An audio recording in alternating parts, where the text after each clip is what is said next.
all. So, myself Dipti Ranjan Patnaik and I am from GLB ITM, Greater Noida. And today we will see, we will study about the pulse shaping technique. So, in the last lecture we have studied about the PSD, that is power spectral density of line coding using line coding techniques. But this is the not efficient. That's why we are just shifting to the pulse shaping technique to calculate the PSD of the any signal. So, the PSD of digital signal can be controlled by the choice of line code, either unipolar or polar or bipolar. Okay. So, line coding or by the pulse shape. Okay. We have two techniques, or either by line coding technique or by pulse shaping technique. So, the PSD is strongly and directly influenced by the pulse shape. Okay. The PSD is depending on the pulse shape because PSD contains the term x of f square, which we have already seen in the last lecture, that is the Wiener-Kencen rule. Okay. In that formula we can see that the PSD is directly depending on the x of f square, which is that is nothing but the your pulse shape. So, thus in comparison to the nature of the line code, the pulse shape is a more direct and potent factor in terms of shaping the PSD. So, if I will compare to the line coding technique, the pulse shaping technique is the important. It's a advantageous technique. Okay, over the your line coding technique, and we will go through the slide. We will see. So, in this section we examine how PSD is influenced by the pulse shape P of t, and we learn how to shape a pulse P of t to achieve the desired PSD. So, the line codes discussed in the previous lecture are in the theory not suitable for most channels. So, those line codes are not suitable for the most of the channels because these line codes are based on the pulses. Okay, much like the rectangular pulses or rectangular function, they have a very wide bandwidth. Okay. So, we have rectangular pulses, and if I will I want to know the what is the bandwidth of the frequency content, then I have to take the Fourier transform. If I will take the Fourier transform of rectangular pulse, it would be sinc function. So, sinc function has a wide bandwidth. Okay. This is minus infinite to infinite, bandwidth will be expand from minus infinite to plus infinite, and that's why this is a very wide bandwidth if I will use the rectangular function. So, pulse shaping involves the process of choosing the time domain and spectral shape of the symbol. So, main point is choosing what I should choose, what pulse, what shape of the pulse should be chosen. Okay, in the time domain. So, and spectral shape of the symbol so that the pulses do not spread over or overlap. So, 2 points are there. It should not be spread infinite towards infinite, and you have to also focus on they should not overlap to each other, otherwise the interference will come, and we will see in the further slides. So, when it comes to communication system, the usage of pulse shaping filter is required by two fundamental characteristics of a wireless communications channel. These requirements are your generating band limited channel. First of all, we have to generate the band limited channel. The channel should have limited bandwidth because we do not have infinite bandwidth in the nature. That is why we have to generate the limited or band limited channel.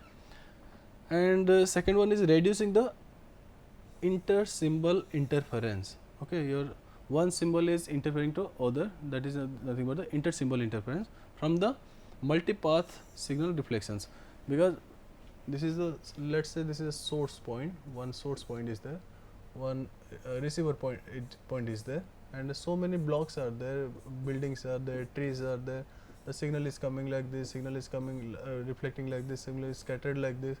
So many signals are coming, that is the multipath, that is path 1, this is path 1, this is path 2, this is path 3. So from so many paths the signal is coming from the source, that's why this is a multipath signal. So when the receiver will receive these multipath signals, then there should not be interference, that is there should not be intersymbol interference. So we have to focus on these points, that is the reduction of the ISI, and the channel should be your band limited, that is this is the point that I have already told you, that the do not spread, okay, the pulse do not spread, this pulse do not spread, and because it would be take the large bandwidth, and also do not overlap, that means it should not have the symbol interference should be minimized. So what is the inter-symbol interference and why it matters? So inter-symbol interference occurs when a pulse spreads out in such a way that it interferes with adjacent at the sample instant. Okay. So before that, I will say that, let's say this is one pulse, rectangular pulse, and what is the channel? If I will pass this signal to the through the channel, it would be, after passing through the channel, it would be like this. The pulse is looking like this, spreading. Okay.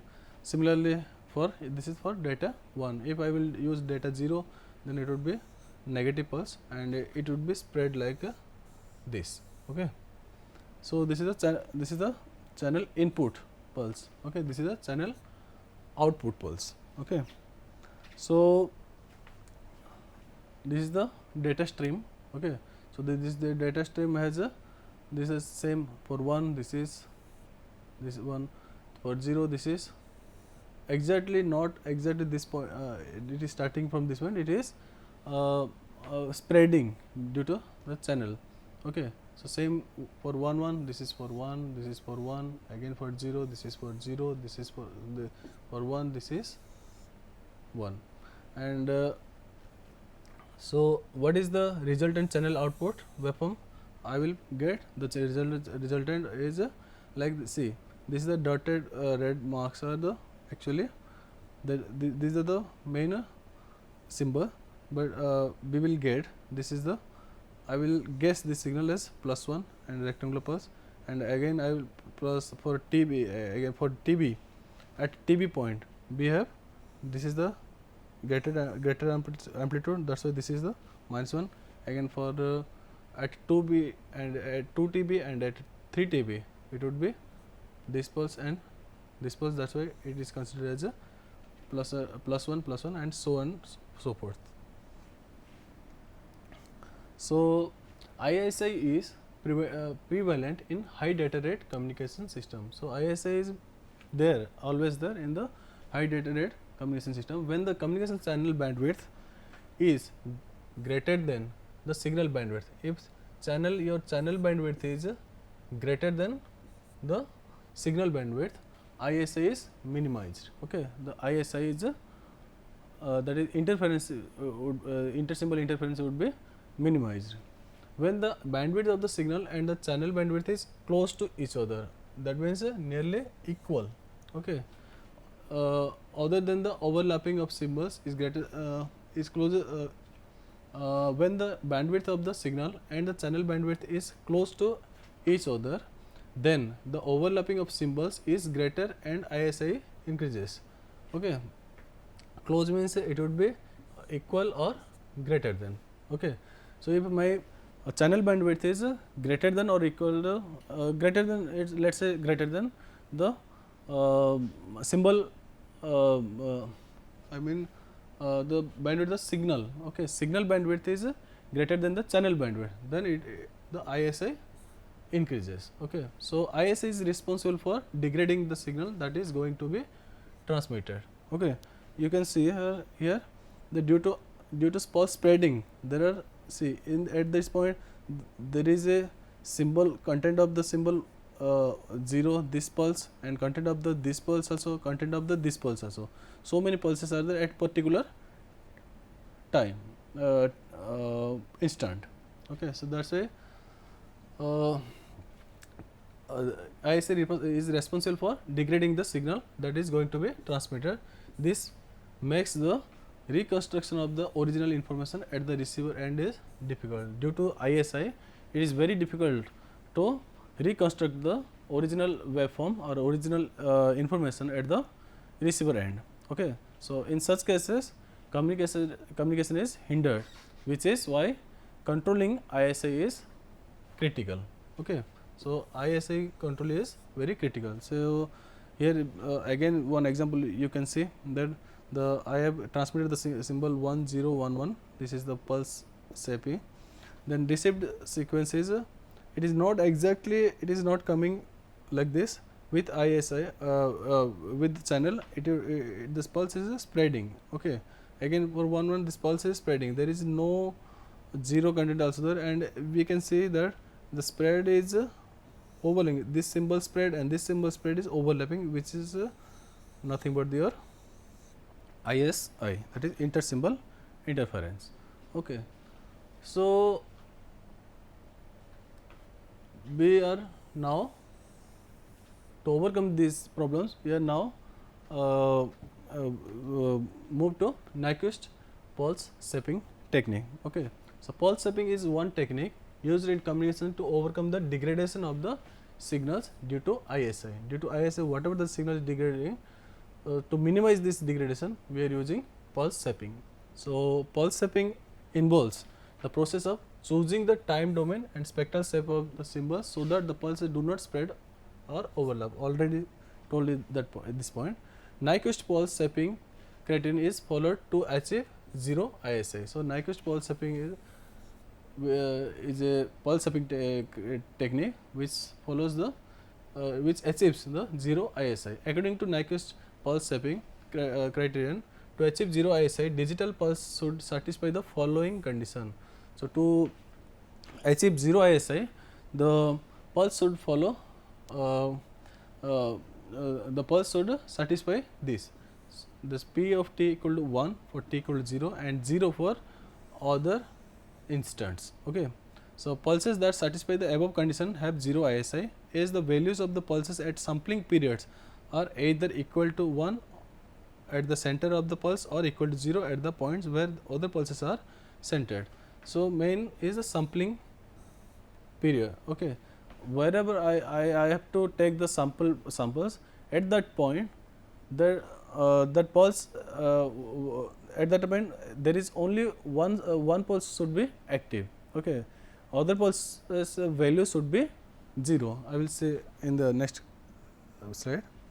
So the input pulses shaped by following the Nyquist pulse shaping criterion results in the efficient reconstruction of the original information at the receiver. If I will use Nyquist pulse shaping technique, I can reconstruct the signal, original information signal at the receiver end faithfully. So to achieve zero ISI, pulses can be shaped as a sync pulse, okay, rectangular pulse or raised cosine pulse, okay, to achieve zero ISI. So various pulse shaping filtering schemes can be employed at the transmission end of the communication system to achieve a pulse shape that results in the perfect reconstruction of the original signals, including what are the signals, whatever this point is also same. Okay, that is sync filter. We can use sync filter or raised cosine filter or Gaussian filter. So many types of filters are there. So sync filter, this filter has a rectangular transfer function and the time domain impulse response is a sync function. Similarly, the raised cosine filter, this is a pulse shaping filter, uses a cosine function. Okay, that is this cosine function with a parameter to control the curvature of the filter's transfer function in the frequency domain. I will say in this lecture, in the last slide, we will see the raised cosine. Okay, So in the Gaussian filter, as its name implies, this filter has a Gaussian transfer function. This is the this is a Gaussian transfer function. The filter transfer function. Here filter means blindly we have to think about the transfer function. Okay. So these are the transfer functions types. So we will see that first Nyquist first criterion for 0 ISI. So in the first method, Nyquist achieves 0 ISI by choosing a pulse wave that has non-zero amplitude at its center t equal to 0 and 0 amplitude at t equal to plus or minus n TB, that is n equal to 1, 2, 3. That's already this is the pulse, where TB is the separation between successive transmitted pulses. Okay. So this is the P of t equal to 1 when t equal to 0, 0 when t equal to plus or minus n TB, and here your TB, that is equal to 1 by RB. So you can see that this is the one pulse and this is the other pulse for at 2 TB, and this is the other pulse at 3 TB. So you can see at the any instant at TB only this pulse is active, other pulses values are 0, and for here 2 TB also we can see that second pulse is only has high amplitude and other pulses have 0 contribution. So this type of pulse we need. So now transmission of RB bits requires a theoretical minimum bandwidth of RB by 2 Hz. This is a basic communication system. So for RB bits per second, that is the transmission rate to be RB, it should be minimum bandwidth should be RB by 2. It would be nice if a pulse satisfying Nyquist criterion had this minimum bandwidth, that is RB by 2 Hz. So can we find such a pulse, okay.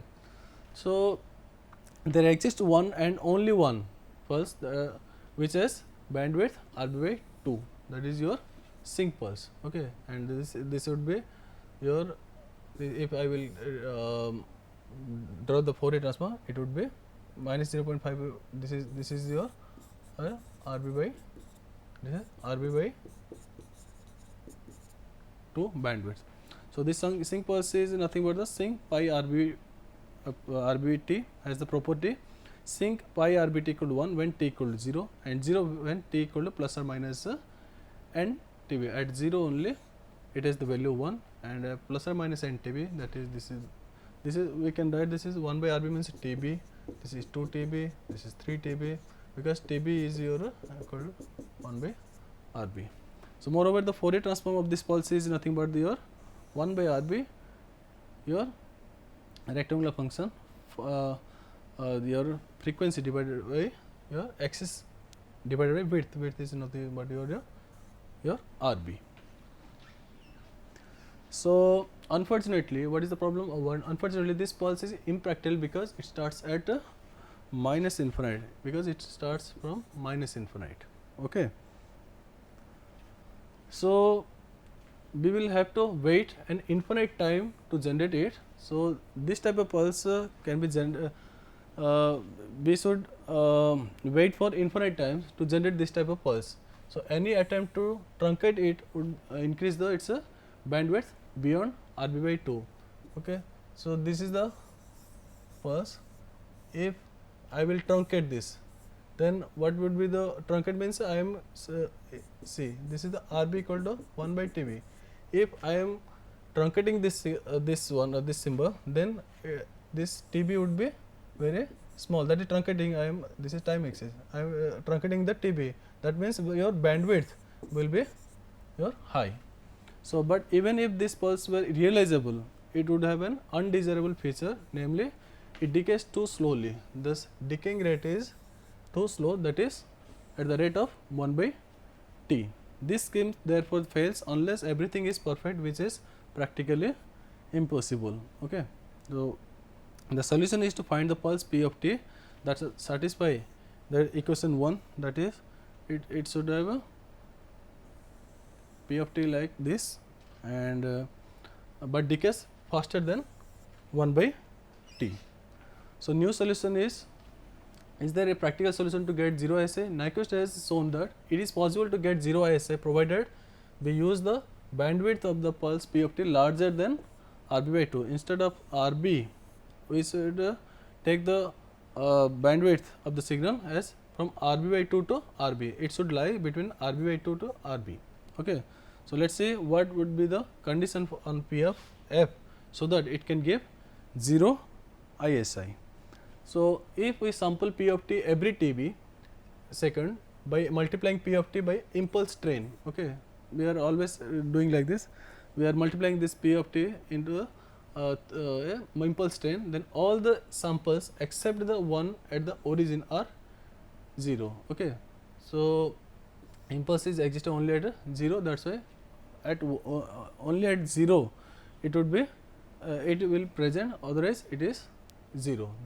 So, thus the spectrum of the sampled signal is obtained as this is the spectrum. So, this is one signal, this is another signal, okay, this is another signal. So, this signal is a P of f, this is P of f minus 1 by Tb, this is P of f plus 1 by Tb. So, sampling at Rb, okay, sampling at, if I will sample at this point Rb, we are going to get some kind of aliasing. Okay. So, here this is the aliasing effect, but at this stage we are not bothering about the aliasing effect, because our main concern is to is non-interference at the sampling instant. See, at the RB point only we need only the value at the sampling instant. We are not bothering about the aliasing effect. Okay. So, at the time of sampling instant we should have values only one pulse. So, now for analysis we are watching over the range frequency equal to 0 to RB. Okay. So, here 0 to RB we will see one sided only, okay, for analysis purpose. So, only two terms P of f and P of f minus 1 f minus 1 by Tb in the summation are involved. See, we can say, so if I will say 0 to RB, what are the signals? This is the signal P of f and this is the signal P of f minus 1 by Tb is there. Okay. So, here only two terms P of f and P of f minus 1 by Tb in the summation are involved. Hence, P of f mod P of f should be in the form shown in the figure. So, how what should be the transfer function? It would like this. Okay. This will be like this. So, this is the this is your frequency axis and this is your mode P of f and this is your RB by 2 point, this is the RB by 2.0 and here this is a RB point. Okay. So, it is also known as a raised cosine spectrum or vestigial vestigial spectrum. Okay. So, here the bandwidth of the P of A is 0.5 RB plus Fx. Your what is the bandwidth of this pulse? This is up to this is RB by 2, this is RB by 2 and this pulse is ended at this point. So, at this point your value is how much? This is Fx, from here to here this is Fx. So, total bandwidth would be RB by 2 plus your